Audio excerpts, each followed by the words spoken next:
Memang kekabutan otak ni adalah satu gejala ya daripada gejala-gejala long COVID yang mengikut takrifan daripada Pertubuhan Kesihatan Sedunia adalah berlaku secara berlarutan sehingga melebihi tempoh masa 3 bulan dan ianya boleh menjejaskan ya aktiviti harian termasuklah prestasi kita melakukan pekerjaan bagi mereka yang bekerja ya. Kalau kita lihat ia berpotensi untuk berlaku pada mana-mana jua individu yang mengalami jangkitan COVID-19.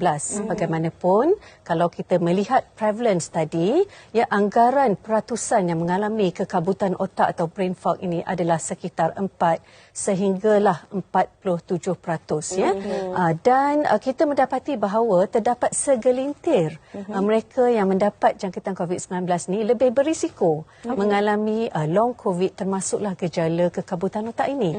Ya, antaranya adalah mereka yang mengalami jangkitan COVID-19 yang lebih teruk ya, berbanding dengan mereka yang mengalami gejala yang lebih ringan walaupun mereka masih boleh mendapat gejala kekabutan otak ya. Jika kita melihat mereka yang mengalami lebih dari 5 gejala ketika awal jangkitan COVID-19 adalah berisiko untuk mendapat gejala kekabutan otak dan gejala long COVID yang lain. Ya. Semakin banyak ya gejala yang kita alami, semakin tinggi risiko untuk kita mendapat long COVID. Walaupun kaum lelaki ya lebih berisiko untuk mendapat jangkitan COVID-19 yang lebih teruk, tetapi ya prevalence long COVID itu adalah lebih tinggi di kalangan kaum wanita. Itu sangat menarik ya fakta yang tersebut. Dan kita melihat lagi mereka yang mengalami comorbidities ya, pelbagai masalah perubatan juga berisiko lebih tinggi untuk mendapat gejala long COVID termasuklah kekabutan otak. Gejala long COVID termasuk kekabutan otak ini dia boleh menjejaskan tanpa mengira usia. Sama ada usia dewasa, usia warga emas mahupun kanak-kanak atau pediatrik ya.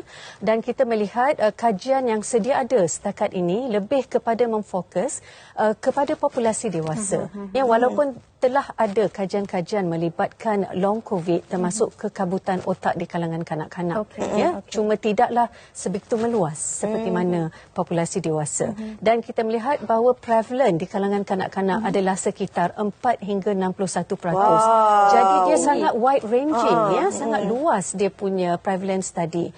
Dan kerana kanak-kanak ini kadang-kadang ada yang tidak dapat menzahirkan ya, kita tidak dapat untuk share ya bagaimana sebenarnya yang mereka alami. So kebanyakannya bagi mereka yang pada usia rendah berdasarkan observation ya ataupun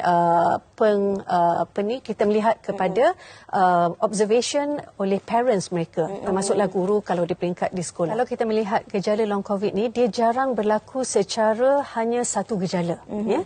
Dia berkait antara satu sama lain. So kebiasaannya kalau kita tengok simptom yang paling kerap dilaporkan adalah kelesuan. Bukan saja kelesuan minda, malah kelesuan fizikal dan sebagainya. Jadi kelesuan ini boleh menyebabkan dan menerukkan lagi gejala kekabutan otak dan mudah lupa ini ya. Dan bila kita lupa, kita akan menjadi stres. Stres akan menyebabkan kita boleh mendapat kemurungan ya, anxiety ataupun bimbang yang bersangatan, dan ini boleh mengganggu tidur kita yang nyenyak. Bila kita tidak mendapat tidur yang nyenyak, brain fog ni akan menjadi lebih teruk. So ia merupakan kitaran gejala-gejala di mana peningkatan magnitude atau keterukan suatu simptom akan menyebabkan negative impact kepada simptom-simptom yang lain. Tetapi berita baiknya adalah bertambah baiknya satu gejala akan memberi positive impact kepada gejala-gejala yang lain. Ya, kerana itulah bila ada individu yang mengalami gejala long COVID, biasanya kita akan melihat di antara banyak gejala long COVID yang manakah paling predominant. Ya, kebanyakannya yang dominannya adalah kelesuan, ya, kelesuan mental dan kelesuan fizikal.